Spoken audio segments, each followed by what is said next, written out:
Shrag Newton, the co-founder of Double Protocol and the co-author of ERC 407. I'm based in Singapore and happy to travel to Lisbon. It's a really amazing city. First time in Lisbon and really love here.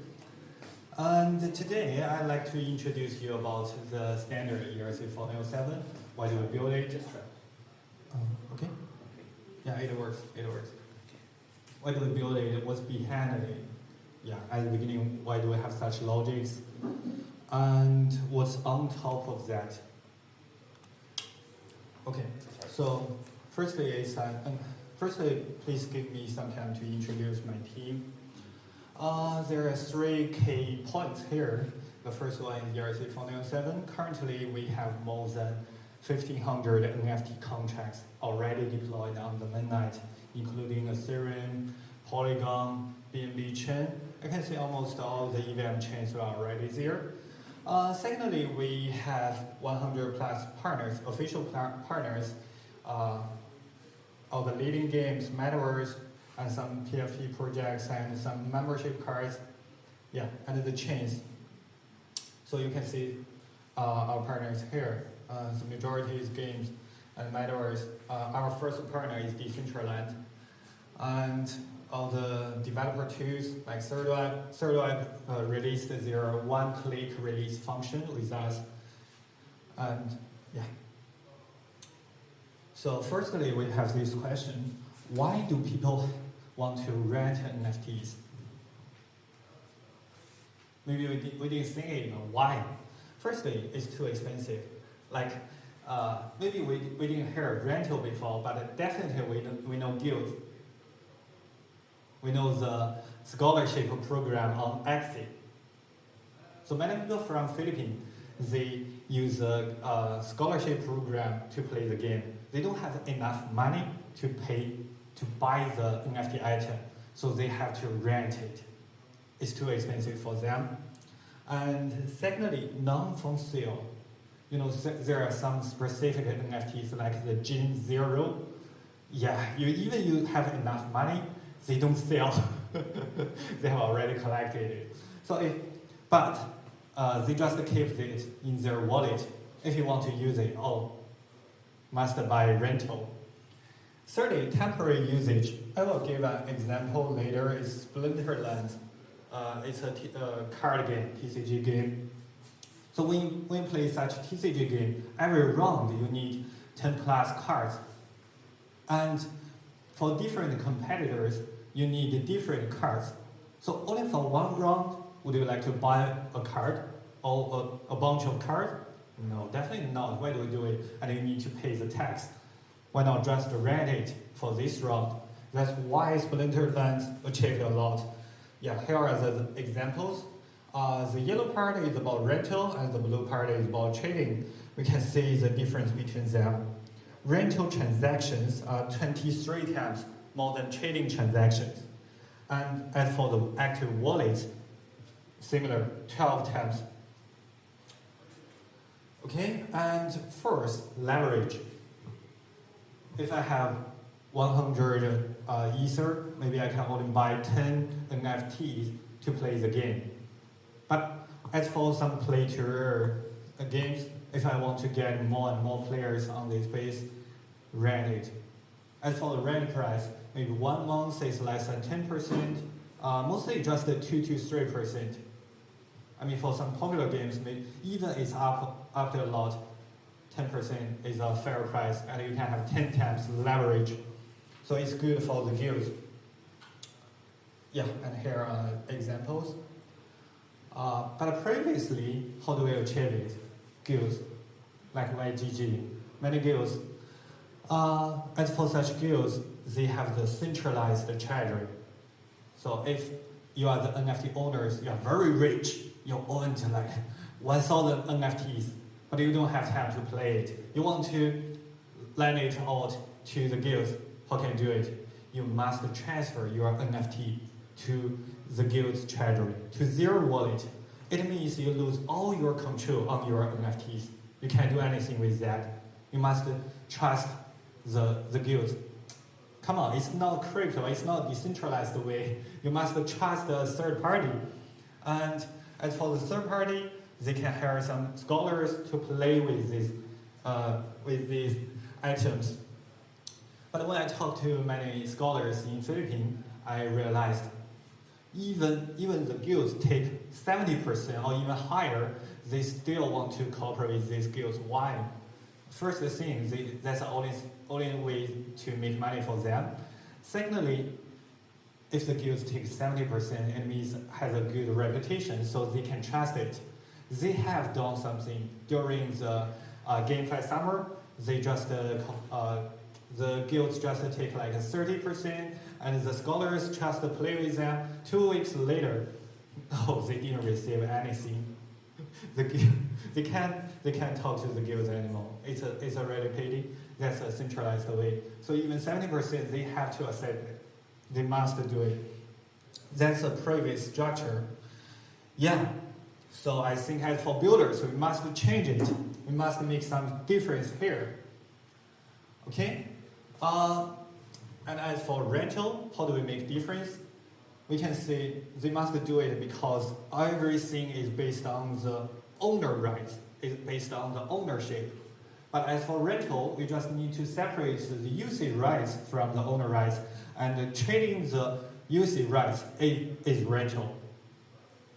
So the first question here for us is how to separate the usage rights from the owner rights. I have listed many ways. That is the first way, and the first player in this space is called RainFT. They used it this way, and they made metadata extension. As you can see in this graph, they didn't change anything about the original NFT, and they built another smart contracts on chain. Actually, mostly it's the rental smart contract. It's like rental smart contract is like trading smart contract. It's like OpenSea smart contract. So they have many orders there one by one, and some are already expired and some are active. You need to tell the difference there. You need to trust these third-party smart contract and to get the right information from there to see it, which is the current valid user. Okay, that's a metadata extension. And another way, which may be popular recently, is called the smart wallet. Yeah, so who used the NoCSafe wallet before? The multi-sig wallet? Okay, got it. Yeah, so we know that is multi-sig wallet. You can transfer money from your own wallet. You must get approved by the managers. There may be 3 managers and more than 2 approve this transaction. It can be executed on chain, and that is exactly a smart contract. But it is a wallet, so we call it a smart wallet. This is another type of smart wallet. When you want to lend this NFT out, you can transfer this NFT to a smart contract. And this smart contract will have 2 rules. The first rule, your rule, you are the owner, you can withdraw it. You can transfer it. But as for the user, they can just use it through the smart contract, but they can't transfer it. Okay, it's a smart contract way. And another way which we are adopting is we changed the original NFT smart contract. For most of the smart NFTs, they are using ERC-721. ERC-7, it's good for collectibles, but not good for utility NFTs. There is only one rule owner. When we are talking about trading, actually we are just changing the owner on the smart contract. So we add another rule there. It's called a user. The owner can set the user anytime it likes, and it can have one more function there, which is expires. So when I set, for example, I set you as a user for 2 days, and 2 days, in 2 days, it will expire on-chain automatically. So yeah, here is very simple code. It's trustless. For the previous solutions, you need to trust the third party, but for ERC-4907, it's a public standard. You just trust yourself because your developer deploy your own smart contract. You definitely can trust your own developers. And permissionless interoperability, which I have mentioned this morning. When you adopt this standard, it's like ERC 721. Every trading marketplace can trade your NFT. With ERC 4907, every rental NFT marketplace can rent your NFT. It can be happening. They don't need to ask your permission. You don't need to integrate with them. It's the simplest way. And gas efficient because it can expire on chain automatically. You don't need to do anything. If after it expires, when you access to read to get the user info, you can get 0.0. Yeah. Okay. So we can see the difference between them. The trust cost for metadata extension is very high. It's very high. You must trust the third-party smart contract. And the dev cost. The metadata extension is medium. It's similar to ERC 4907, but definitely ERC 4907, you don't need to integrate. You just need to integrate with your NFT. So very low. But for smart wallet, currently, because of a context rejection is not very popular. I mean, we have heard it for many times, but most of the applications, they don't support it yet. If they want to support a smart wallet, they must do something on the front end. It will cost some. But currently, we still need some time. And permissionless interoperability. Only ERC 407 can achieve it. And here are some leading players in this space. PT Red Bull is already shut down. I think it's a European company, European team. It's already shut down. They changed it to another project, and Double is what we are doing, and we authored this standard. Okay, let's see what changed. What's the result? So with that, we will have a fully on-chain marketplace, which can be Double, can be other marketplaces. And for guilds, they don't need your transfer. You can just delegate your usage rights to the guilds, and the guilds can manage the usage rights. They can also they can delegate it to the renters, to the scholars directly. They can also list it on another NFT marketplace, like the market maker. I have talked to Gabby, the founder of YGG, and they have many sub-DAOs, like the sub-DAOs in India, the sub-DAOs in Southeast Asia, the YGG Japan. What's the relationship between YGG and the sub-DAOs? Anyone knows it? Did you buy the sub-DAOs token? Like YGG, I see, yeah. What's the relationship between them? I have double-checked that. The only relationship is the name. And then, at the beginning, the initial offering, they have offered some token to YGG. The sub-DAO offered some free token to YGG. Because it's really hard to manage. With the sub-DAOs, it's hard to manage. I can't control it. But with this structure, what can it achieve? As for YGG, with good reputation, and users can trust it, so users can delegate the usage rights to YGG, the main DAO. And then, what do the sub-DAOs need to do? They just manage the scholars. The sub-DAOs are based in different districts, different countries.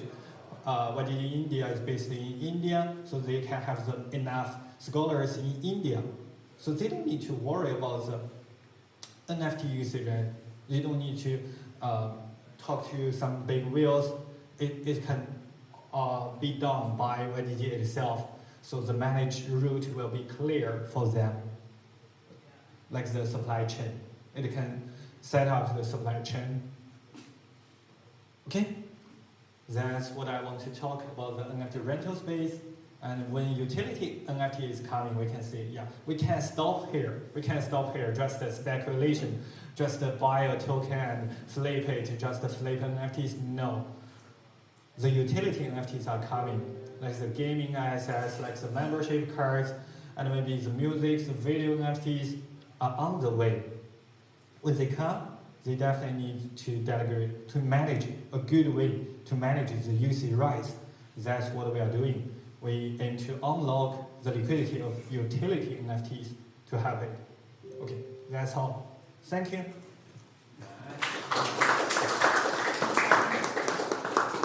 Does someone have any question for Shrug about NFTs? When you mention marketplace, I imagine Amazon or something like that, or it's just that I need to program the interaction with your smart contracts.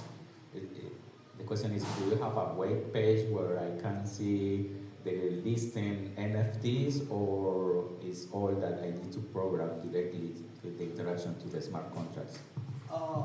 You don't need to do anything. You just need to use this standard. There are several ways. First, if you issue your NFT on chain, on the mainnet, you can adopt this standard directly. It's fully compatible with ERC 721, so quite simple. And the second way, maybe you have already released your NFT on chain, then you can we can use a wrap solution. It's like a WETH. You can't use ETH on the DeFi protocol, so there is WEther. It's ERC 20 standard Ether. And same, we can have the ERC 407 standard NFT just with the wrap solution. For the users, they even can't feel it because when they land it out, they think they land out the ERC 721. And when they take it back, they withdraw it, still ERC 721. But on the back end, it's ERC 407.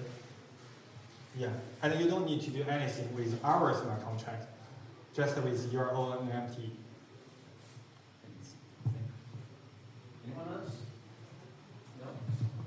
Thank you, Shrug. Nice presentation.